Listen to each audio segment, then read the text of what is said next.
ಆದರೆ ಈಗ ನಮ್ಗೆ ಯಾವುದೂ ಮೂಲ ಸೌಕರ್ಯಗಳಿಲ್ಲ, ಕರೆಂಟ್ ಇಲ್ಲ. ಒಂದು ಪ್ರಾಣಿಯ ಹಂತದಲ್ಲಿ ನಾವಿದ್ದೀವಿ.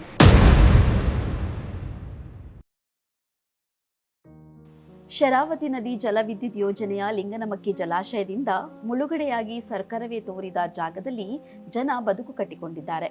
ಆದರೆ ಕಳೆದ 60 ವರ್ಷಗಳಿಂದ ಯಾವ ನಾಗರಿಕ ಸೌಲಭ್ಯಗಳು ಇಲ್ಲದೆ ಅಭಯಾರಣ್ಯದಲ್ಲಿ ಸ್ವತಃ ಬೋನಿನಲ್ಲಿರುವ ಪ್ರಾಣಿಗಳಂತೆ ಜೀವನ ಸಾಗಿಸುತ್ತಿರುವ ಕರುಣಾಜನಕ ಕತೆ ಇದು.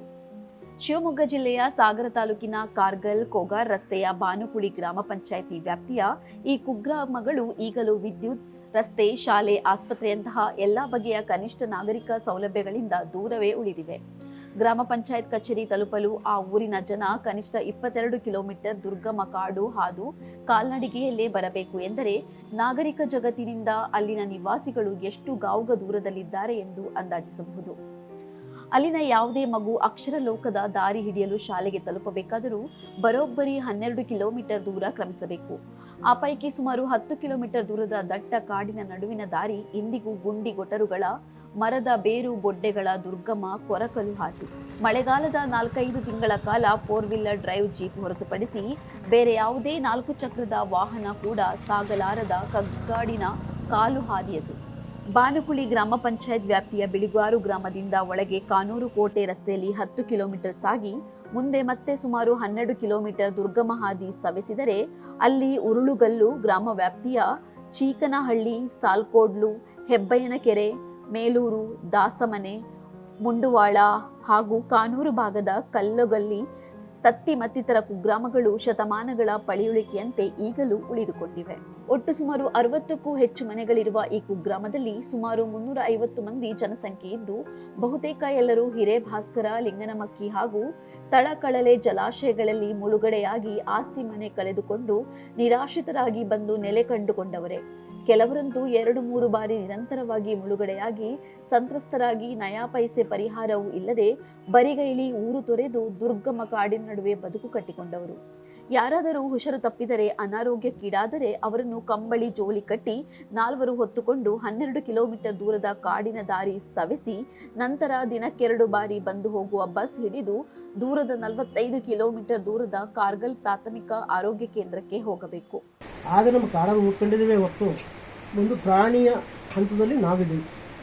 ಯಾಕೆಂತಂದರೆ ನಮಗೊಂದು ಮಾರ್ಗ ಇಲ್ಲ, ವೆಹಿಕಲ್ ಇಲ್ಲ, ಏನೂ ಒಂದು ಸಪ್ಲೈಗಳಿಲ್ಲ.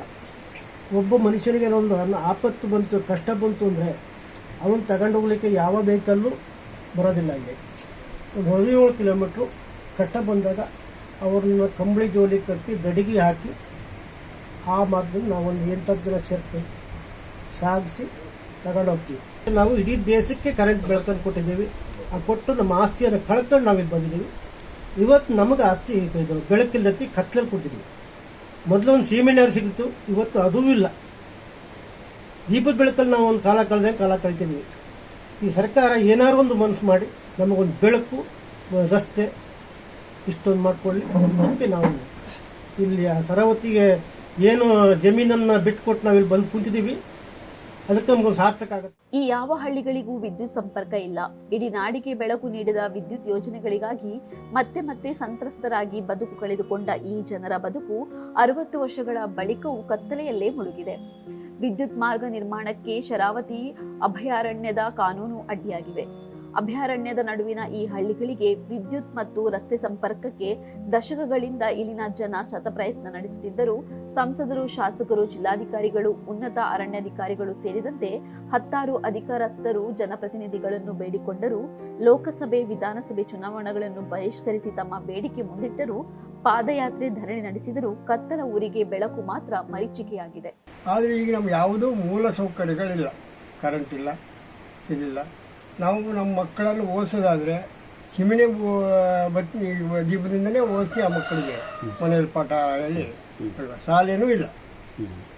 ಇಂಥ ವ್ಯವಸ್ಥೆಯಲ್ಲಿ ನಾವು ಬದುಕಿ ಜೀವನ ಮಾಡ್ತೀವಿ. ಈ ನಡುವೆ 6 ವರ್ಷಗಳ ಹಿಂದೆ 2018ರಲ್ಲಿ ದೇಶದ ಪ್ರತಿ ಹಳ್ಳಿಗೂ ವಿದ್ಯುತ್ ಸಂಪರ್ಕ ಪಡೆದಿದೆ. ಭಾರತ ಈಗ ಸಂಪೂರ್ಣ ವಿದ್ಯುದೀಕರಣಗೊಂಡ ದೇಶ ಎಂದು ಪ್ರಧಾನಿ ನರೇಂದ್ರ ಮೋದಿಯವರು ಘೋಷಿಸಿದ್ದರು. ರಾಜ್ಯ ಸರ್ಕಾರ ಕೂಡ ತನ್ನ ಪಂಚ ಗ್ಯಾರಂಟಿಯಲ್ಲಿ ಯೋಜನೆಯಲ್ಲಿ ಉಚಿತ ವಿದ್ಯುತ್ ಗೃಹಜ್ಯೋತಿ ಯೋಜನೆ ಜಾರಿಗೊಳಿಸಿದೆ. ಆದರೆ ಈ ಕುಗ್ರಾಮಗಳ ಪಾಲಿಗೆ ಗೃಹಜ್ಯೋತಿ ಎಂಬುದೇ ಗಗನ ಕುಸುಮವಾಗಿದೆ. ಇನ್ನು ಶಿಕ್ಷಣ ಮತ್ತು ಆರೋಗ್ಯ ಸೇವೆಯಂತೂ ಈ ಜನಗಳಿಗೆ ಗಗನ ಕುಸುಮ. ಸುಮಾರು 35-40 ಮಕ್ಕಳು ಪ್ರಾಥಮಿಕ ಮತ್ತು ಮಾಧ್ಯಮಿಕ ಶಾಲೆಗೆ ಹೋಗುವ ವಯಸ್ಸಿನವರಿದ್ದರೂ ಆ ಮಕ್ಕಳಿಗೆ ಕನಿಷ್ಠ 10 ಕಿಲೋಮೀಟರ್ ಒಳಗೆ ಯಾವ ಶಾಲೆಯೂ ಇಲ್ಲ. 3.5 ವರ್ಷದ ಮಗುವೊಂದು ಜಗತ್ತಿನೆಲ್ಲೆಡೆ ಅಂಗನವಾಡಿಯ ಮೂಲಕ ಶಿಕ್ಷಣದ ಬೆಳಕಿಗೆ ಮುಖ ಮಾಡಿದರೆ ಇಲ್ಲಿನ ಮಕ್ಕಳು ಅಂತಹ ಕನಿಷ್ಠ ಹಕ್ಕಿನಿಂದಲೂ ವಂಚಿತರು. 1ನೇ ತರಗತಿಗೆ ಇಲ್ಲಿನ ಮಕ್ಕಳು 10 ಕಿಲೋಮೀಟರ್ ದೂರ ಕಲ್ಲು ಮುಳ್ಳಿನ ಕಾಡು ಹಾದಿಯಲ್ಲಿ ನಡೆದು ಹೋಗಬೇಕು. 2 ಹೊಳೆಗಳನ್ನು ಕಾಲು ಸಂಕದ ಮೇಲೆ ದಾಟಬೇಕು. ಇನ್ನು 5ನೇ ತರಗತಿಗೆ ಹೋಗಲು 22 ಕಿಲೋಮೀಟರ್ ದೂರದ ಬಿಳಿಗಾರಿಗೆ ಹೋಗಬೇಕು. ಅದು ಎದೆ ನಡುಗಿಸುವ ದಟ್ಟ ಅರಣ್ಯದ ನಡುವಿನ ದುರ್ಗಮ ದಾರಿಯಲ್ಲಿ. ಗೃಹಲಕ್ಷ್ಮಿ ಯೋಜನೆ ಕೊಟ್ಟಿದ್ದಾರೆ. ಕೊಟ್ಟರು ನಾವು ತರಕ್ಕೆ ಹೋಗಕ್ಕೆ ನಮ್ಗೆ ವೆಹಿಕಲ್ ಯಾವುದೂ ಇಲ್ಲ. ನಡ್ಕೊಂಡು ಹೋಗ್ಬೇಕು, ಹೋಗಕ್ಕಾಗಲ್ಲ, ಬರೋಕ್ಕಾಗಲ್ಲ. ರೋಡ್ ಇಲ್ಲ, ನಮ್ಗೆ ರೋಡಿನ ಯೋಜನೆ ನಮ್ಗಿಲ್ಲ. ಕತ್ಲೆಲ್ಲ ಇದೀವಿ ನಾವು. ನಮ್ಗೆ ಕರೆಂಟ್ ಬೇಕು. ಮಕ್ಕಳಿಗೆ ಓದ್ಬೇಕು ಅಂದ್ರೆ ಯಾವುದು ಬೆಳಕಿಲ್ಲ. ನಾವೆಲ್ಲ ಕೂಲಿ ಕೆಲಸಕ್ಕೆ ಹೋಗಿ ಬರೋ ರಾತ್ರಿ ಆಯ್ತು ಅಂದ್ರೆ ತಿರೋಕಲ್ಲಾಗೆ ನಾವು ತಿರ್ಸ್ತಿ ತಿನ್ಬೇಕು. ಕರೆಂಟ್ ಇಲ್ಲ ನಮ್ಗೆ. 1950ರ ದಶಕದ ಅಂತ್ಯದ ಸುಮಾರಿಗೆ ಲಿಂಗನಮಕ್ಕಿ ಜಲಾಶಯ ಪೂರ್ಣಗೊಳ್ಳುವ ಹೊತ್ತಿಗೆ ಈ ಉರುಳುಗಲ್ಲು ಗ್ರಾಮ ವ್ಯಾಪ್ತಿಯ ಹಳ್ಳಿಗಳ ನಿವಾಸಿಗಳು ಇಲ್ಲಿಗೆ ವಲಸೆ ಬಂದಿದ್ದಾರೆ. ಆದರೆ ಶರಾವತಿ ಅಭಯಾರಣ್ಯದ ಯೋಜನೆ ಘೋಷಣೆಯಾಗಿದ್ದು 1984ರಲ್ಲಿ. ಅಭಯಾರಣ್ಯದ ಘೋಷಣೆಗೂ ಮುನ್ನವೇ ದಶಕಗಳ ಕಾಲ ಅಲ್ಲಿ ವಾಸವಿದ್ದ ಜನಗಳ ಮೂಲಸೌಕರ್ಯದ ಹಕ್ಕನ್ನು ಅರಣ್ಯ ಕಾಯ್ದೆಗಳು ಕಿತ್ತುಕೊಳ್ಳುವುದು ಸರಿಯೇ ಎಂಬ ಅವರ ಪ್ರಶ್ನೆಗೆ ನ್ಯಾಯವಿಲ್ಲದಿಲ್ಲ.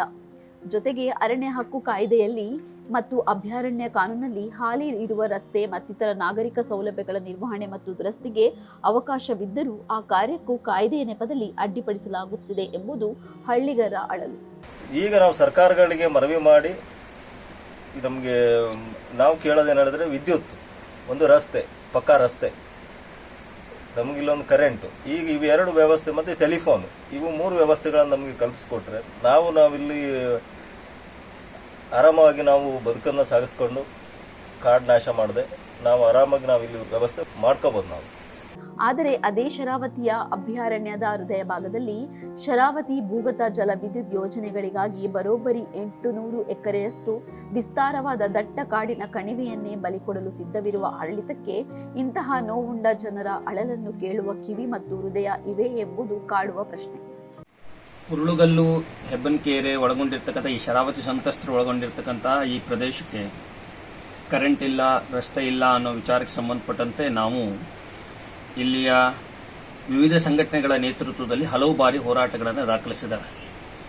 ಕಳೆದ 10 ವರ್ಷಗಳಲ್ಲಿ ಗ್ರಾಮ ಪಂಚಾಯಿತಿಯ ಸಭೆಗಳಲ್ಲಿ, ಜಿಲ್ಲಾಧಿಕಾರಿಗಳು ಬಂದಂತಹ ಸಂದರ್ಭದಲ್ಲಿ, ಜನಸಂಪರ್ಕ ಸಭೆಗಳಲ್ಲಿ ಇಲ್ಲಿನ ಬೇರೆ ಬೇರೆ ಸಂಘಟನೆಯರು, ಇಲ್ಲಿನ ಗ್ರಾಮಸ್ಥರು ಹೋಗಿ ಸರ್ಕಾರವನ್ನು ಪದೇ ಪದೇ ಕೇಳಿಕೊಂಡಿದ್ದಾರೆ.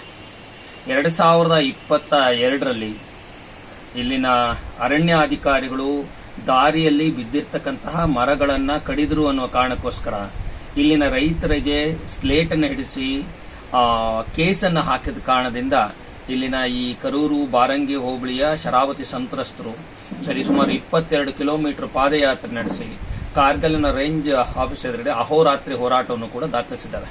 ಇದು ಶರಾವತಿ ಸಂತ್ರಸ್ತರನ್ನ ಅಮಾನವೀಯವಾಗಿ ನಡೆಸಿಕೊಳ್ತಾ ಇವರ ಮಾನವ ಹಕ್ಕುಗಳನ್ನ ಸ್ವತಃ ಸರ್ಕಾರವೇ ಉಲ್ಲಂಘನೆ ಮಾಡುವ ಸ್ಥಿತಿಯಲ್ಲಿ ಇಲ್ಲಿನ ಪರಿಸ್ಥಿತಿ ಇದೆ. ಇದನ್ನ ಮಾನ್ಯ ಮುಖ್ಯಮಂತ್ರಿಗಳು ಅರ್ಥ ಮಾಡಿಕೊಂಡು ನಮಗೆ ನ್ಯಾಯ ಕೊಡಬೇಕು ಅಂತೇಳಿ ನಾನು ಈ ಸಂದರ್ಭದಲ್ಲಿ ಆಗ್ರಹಿಸ್ತಾ ಇದ್ದೇನೆ. ಹೆಚ್ಚಿನ ಸುದ್ದಿ ಅಪ್ಡೇಟ್ಗೆ ಈಗಲೇ the federal Karnataka YouTube page ಅನ್ನು ಸಬ್ಸ್ಕ್ರೈಬ್ ಮಾಡಿ.